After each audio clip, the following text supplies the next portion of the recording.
以前呢不太了解我外公，随着年龄增大，看一些资料，哇，那我外公这么了不起呀！我是娄开照，我是张伯驹的外孙。张伯驹是一代收藏大家、诗词学家、书画家、京剧艺术家、民主爱国人士。他一生痴迷于书画鉴藏，以保护文物不外流为己任，保存了包括陆机、李白、杜牧、范仲淹、黄庭坚等人的绝世真迹，并将收藏的国宝文物全数无偿捐献给国家。故宫博物院整理出由他捐献的藏品，目前共22件。他经历了清晚期到民国，然后到近代。张伯驹的生父是张锦芳，后过继给伯父张振芳。张振芳是袁世凯的姻亲，历任河南都督、盐业银行董事长等职。张伯驹9岁学会作诗，20岁就通读24史、资治通鉴，看什么都过目不忘。从袁世凯的模范团毕业后，曾任军官，后任盐业银行监事。他喜欢书法、绘画。27年收藏了一幅这个康熙的一幅字，从壁山房，很兴奋。平生第一次，当时那个年代呢，可能他财力呀、物力呀，正好是一个集合点。包括他31岁跟余叔岩学京戏，余叔岩呢是一代泰斗了。有句话余叔岩讲了，就是他一辈子会54出戏，教了张伯驹呢也教了50出。他有这种学识，包括胆识，然后他就去收藏。清末民初，局势动荡，大量国宝文物外流。《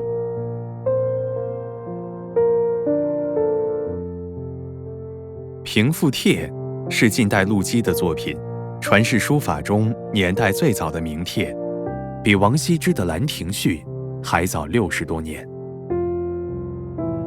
当时由清末皇族溥心畬所收藏，听说他有意出售，张伯驹担心宝物流失海外。当年介绍《平复帖》给我外公有那么一个重要的人，就是民国的教育总长傅增湘先生，他的孙子呢就是傅熹年先生。当时他开价是20万，后来那个溥家呢就是丧母办丧事儿就需要资金，然后傅增先生就去谈这个事情，然后说他们同意了，4万块这个东西就归你了。据他跟我讲，当时他很小的时候也不懂，然后就看到有我外公，包括有他爷爷在那儿数钱。他说是伪币，那个时候3、4个麻袋装的钱。1938年，张伯驹购得《平复帖》之后，引起了文物界乃至民国政府、日本军方的关注。1941年6月，张伯驹在上海劳法租界遭受绑架，绑匪来历不明。汪伪政府包括还有银行系统里头的人，可能他们很多都参与了这个绑架。当时呢，绑架呢索要好几百万，他呢脾气也很倔，被软禁进去都绝食。他知道家里是没有钱的，见到我外婆以后呢，他就说这个千万不能动家里的这些宝物。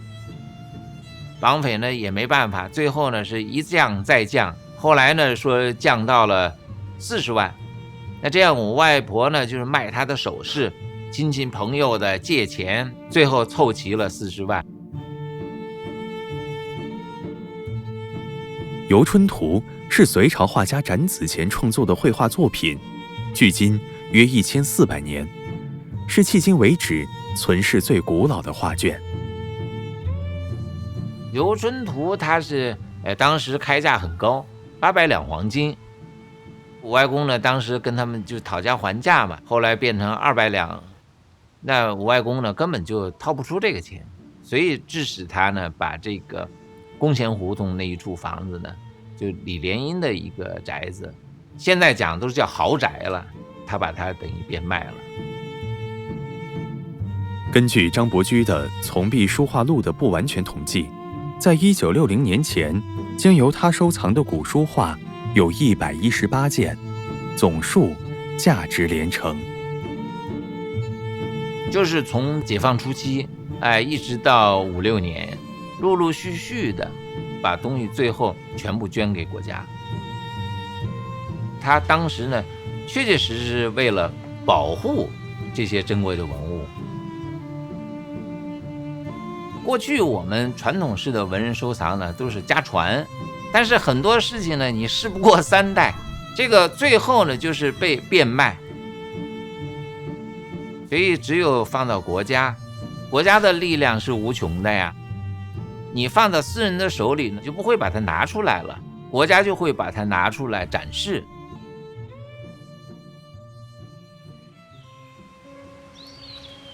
张伯驹晚年移居北京后海南沿26号的小院里。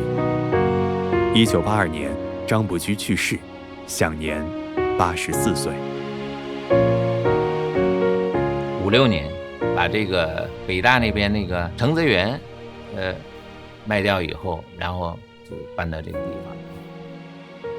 其实我外公还不是像大家，想象的那样的，就是公子哥呀那种铺张啊，那不是，他是其实很简单，一年四季就那个几套衣服，冬天棉袄就是2套。我外公还喜欢养这个腊梅啊、菊花，当时的北京的只有崇文门有一个花店，然后基本上都是到崇文门。像我外婆呢，喜欢买板鸭回来自己炖汤吃，顺着一条道就去把鲜花也买回来了。7、8月份的时候呢，满院子全部是牵牛花。到了冬天，要把那个芭蕉树挖出来，装到大花盆里的，还要把它抬到房间里面去。因为北京的是冬天很冷，只有是在室内，反正每年都要干一次。到开春了，把它拿回来。我记忆当中，后来我们家一直是有2只猫嘛，2只都是白色的，一只波斯猫，2个眼睛不一样颜色。它平常它是不讲话的，一杯茶放在旁边啊，闭目养神一样，就很难接近的感觉。但是你要是跟他讲上话以后，其实比较平易近人的，还是他讲话河南口音啊，河南话。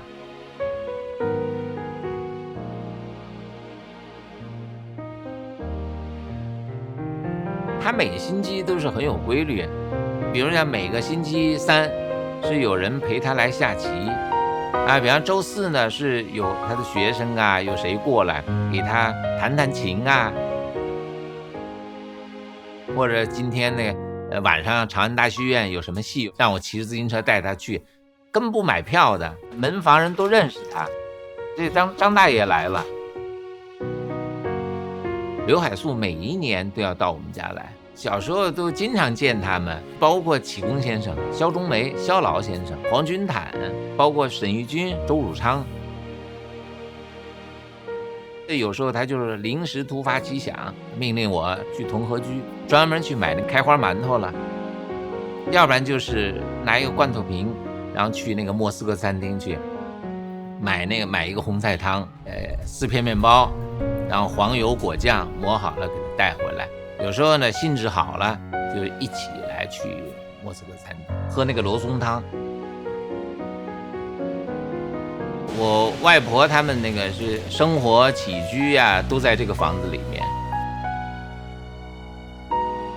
北京冬天的取暖的就是靠煤火，一个房间放一个炉子，里面呢就几块蜂窝煤放进去。他最后生病，他去世，也是因为这个煤火，就是日本大使馆想邀请他去日本，让他到大使馆去做客。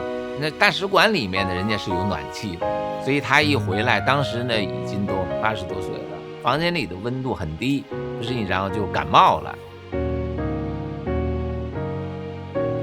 在10几年前，那我呢就是跟我母亲就商量这个事情，应该把这个院子，我外公所遗留的最后的一个地方，就我们把它变成故居。他自己也有这一段话，就寓所收续，不必终一身，但使永存无土，世传有序。张伯驹呢所理解的这个收藏，并不是把它作为增值保值的一个概念，使老百姓都能够看到这些东西，这个是他的最初的一个愿望。